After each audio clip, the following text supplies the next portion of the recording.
کتاب مور دین اے گلچ بتاتی ہے کہ کمپیوٹر الگورتھم اور مصنوعی ذہانت ہمیشہ غیر جانبدار نہیں ہوتے۔ اگر معاشرے میں نسل، جنس یا معذوری کی بنیاد پر ناانصافی موجود ہو تو یہی ناانصافی ٹیکنالوجی میں بھی داخل ہو سکتی ہے۔ جب کوئی اے نظام کسی خاص طبقے کے ساتھ غلط یا غیر منصفانہ سلوک کرتا ہے تو ٹیکنالوجی کمپنیاں اکثر اسے ایک معمولی گلچ یعنی عارضی ٹیکنیکل خرابی قرار دیتی ہیں۔ لیکن مصنفہ کا بنیادی موقف یہ ہے، بعض اوقات مسئلہ صرف پروگرام کی ایک چھوٹی غلطی نہیں ہوتا، بلکہ تعصب پورے نظام، ڈیٹا اور اس کی تیاری کے طریقے میں موجود ہوتا ہے۔ یہ کتاب 2023 میں MIT پریس نے شائع کی۔ کیا ٹیکنالوجی واقعی غیر جانبدار ہے؟ عام طور پر سمجھا جاتا ہے کہ کمپیوٹر جذبات نہیں رکھتے، اس لیے ان کے فیصلے انسانوں سے زیادہ درست اور غیر جانبدار ہوں گے۔ وہ کہتی ہیں کہ ہر کمپیوٹر پروگرام انسان بناتے ہیں، انسان ہی فیصلہ کرتے ہیں کہ کس معلومات کو اہم سمجھا جائے، کامیابی کی تعریف کیا ہو اور الگورتھم کے فیصلوں کو کہاں استعمال کیا جائے۔ اگر ان فیصلوں میں تعصب موجود ہو تو کمپیوٹر بھی اسی تعصب کو سیکھ سکتا ہے۔ مشین خود سے انصاف نہیں سمجھتی، وہ صرف انسانوں کا دیا ہوا ڈیٹا اور ہدایت استعمال کرتی ہیں۔ گلچ سے زیادہ بڑا مسئلہ۔ لیکن اگر چہرہ شناخت کرنے والا نظام سیاہ فام لوگوں کو درست طور پر نہ پہچانے، قرض کا الگورتھم بعض نسلی گروہوں کو نقصان پہنچائے، یا طبی AI کا ڈیٹا صرف محدود آبادی پر مبنی ہو تو یہ محض ایک چھوٹی خرابی نہیں،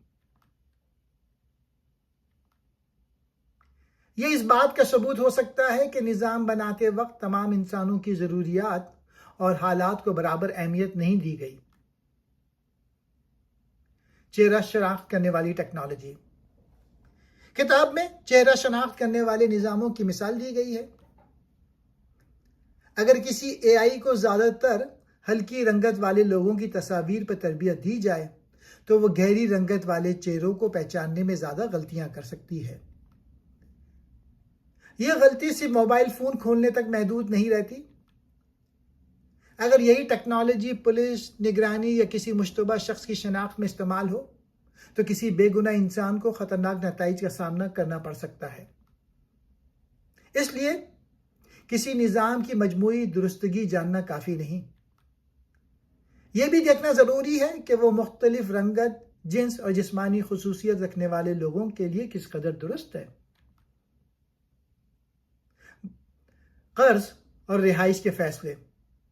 بظاہر یہ طریقہ غیر جانبدار معلوم ہوتا ہے، لیکن اگر الگورتھم کو ایسے پرانے ڈیٹا پہ تربیت دی گئی ہو جس میں بعض نسلی یا معاشی گروہوں کو تاریخی طور پہ کم قرض دیے گئے تھے تو وہ انہی پرانی ناانصافیوں کو جاری رکھ سکتا ہے۔ کمپیوٹر شاید کسی شخص کی نسل براہ راست نہ پوچھے، لیکن اس کا رہائشی علاقہ، آمدنی، ملازمت اور دوسری معلومات بالواسطہ طور پہ وہی اثر پیدا کر سکتے ہیں۔ کتاب کا ایک اہم حصہ مصنفہ کے اپنے چھاتی کے سرطان کے تجربے سے متعلق ہے۔ انہیں معلوم ہوا کہ ان کے میموگرام کا جائزہ ایک ڈاکٹر کے ساتھ AI نظام نے بھی لیا تھا۔ صحتیاب ہونے کے بعد انہوں نے اپنی طبی تصاویر کو ایک اوپن سروس AI نظام میں استعمال کر کے یہ سمجھنے کی کوشش کی کہ مشین سرطان کی نشاندہی کیسے کرتی ہے۔ AI نے تصویر میں ایک مشتبہ جگہ کے گرد دائرہ بنایا اور ایک عددی اسکور دیا۔ مصنفہ اس مثال سے سمجھاتی ہیں کہ طبی AI مددگار ثابت ہو سکتی ہے، مگر یہ ضروری نہیں کہ وہ انسانی ڈاکٹر کے تجربے، مریض کی تاریخ اور حالات کو مکمل طور پہ سمجھ سکے۔ اگر طبی نظام کو محدود یا غیر متنوع ڈیٹا پر تربیت دی جائے تو وہ بعض مریضوں کے لیے کم قابل اعتماد ہو سکتا ہے۔ معذور افراد کو نظر انداز کرنا۔ ٹیکنالوجی اکثر ایسے انسان کو اپنا معیار سمجھتی ہے جو دیکھ، سن، چل اور بول سکتا ہو۔ مثلا سافٹ ویئر اسکرین ریڈر کے ساتھ درست طور پہ کام نہ کرے۔ کوئی مشین ویل چیئر استعمال کرنے والے انسان کی حرکت کو نہ پہچانے۔ خودکار دروازے، کیوسک یا دوسری مشینیں ہر شخص کے لیے قابل رسائی نہ ہوں۔ مصنفہ کے مطابق قابل رسائی ٹیکنالوجی بنانا کوئی اضافی سہولت نہیں بلکہ منصفانہ ڈیزائن کا بنیادی حصہ ہے۔ جنس کو صرف 2 خانوں میں تقسیم کرنا، یہ تقسیم ہر انسان کی شناخت اور حقیقی زندگی کی پیچیدگی کو ظاہر نہیں کرتی۔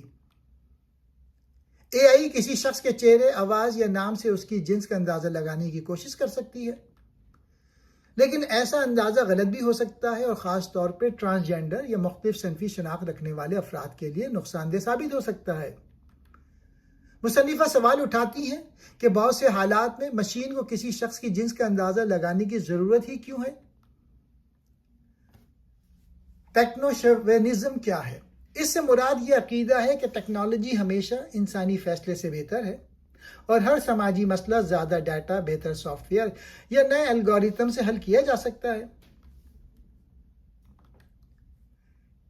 ان کے پیچھے تاریخ، سیاست، انسانی تعلقات اور طاقت کی تقسیم موجود ہوتی ہے۔ کمپیوٹر حساب کر سکتا ہے لیکن وہ خود سے ہمدردی، انصاف اور انسانی وقار کا مفہوم نہیں سمجھتا۔ ریاضی کی برابری اور حقیقی انصاف۔ کتاب یہ اہم فرق بھی واضح کرتی ہے کہ برابر تقسیم ہمیشہ منصفانہ تقسیم نہیں ہوتی۔ لیکن اگر ایک بچہ بھوکا ہو، دوسرے کو کسی چیز سے الرجی ہو اور تیسرے کے پاس پہلے ہی کھانا موجود ہو تو حقیقی انصاف کے لیے ان کے مختلف حالات کو سمجھنا ضروری ہوگا۔ اسی طرح الگوریتم سب کے لیے ایک ہی اصول استعمال کر کے خود کو غیر جانبدار قرار دے سکتا ہے، لیکن تاریخی اور سماجی فرق کو نظر انداز کرنے سے نتیجہ پھر بھی غیر منصفانہ ہو سکتا ہے۔ صرف زیادہ ڈیٹا کافی نہیں۔ اکثر کہا جاتا ہے کہ اے آئی میں تعصب ختم کرنے کے لیے اسے زیادہ متنوع ڈیٹا دے دینا چاہیے۔ مصنفہ تسلیم کرتی ہیں کہ بہتر ڈیٹا فائدہ مند ہو سکتا ہے لیکن یہ مکمل حل نہیں۔ کیا یہ الگوریتم بنانا ضروری ہے؟ کیا اس کام کو مشین کے سپرد کرنا مناسب ہے؟ نقصان کس کو برداشت کرنا پڑے گا؟ غلط فیصلہ ہونے پر جواب دہ کون ہوگا؟ کچھ نقصان دہ نظاموں کو بہتر بنانے کے بجائے ان کا استعمال ختم کرنا زیادہ مناسب ہو سکتا ہے۔ مصنفہ ٹیکنالوجی کو مکمل طور پہ رد نہیں کرتی، وہ ذمہ دار اور منصفانہ ٹیکنالوجی کی حمایت کرتی ہیں۔ اے آئی کو استعمال کرنے سے پہلے اس کی ضرورت ثابت کی جائے۔ حل کیا ہے؟ مختلف نسلوں، جنسوں اور صلاحیتوں کے حامل افراد کو ڈیزائن میں شامل کیا جائے۔ متاثرہ لوگوں کو فیصلے کی وضاحت اور اپیل کا حق ملے۔ کمپنیوں اور سرکاری اداروں کو غلط نتائج کا ذمہ دار بنایا جائے۔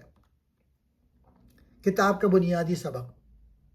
مور دین اے گلچ کا سب سے اہم سبق یہ ہے کہ ٹیکنالوجی معاشرے سے الگ کوئی غیر جانبدار طاقت نہیں، وہ اسی معاشرے کے ڈیٹا، تصورات اور طاقت کے تعلقات سے بہتر بنتی ہے۔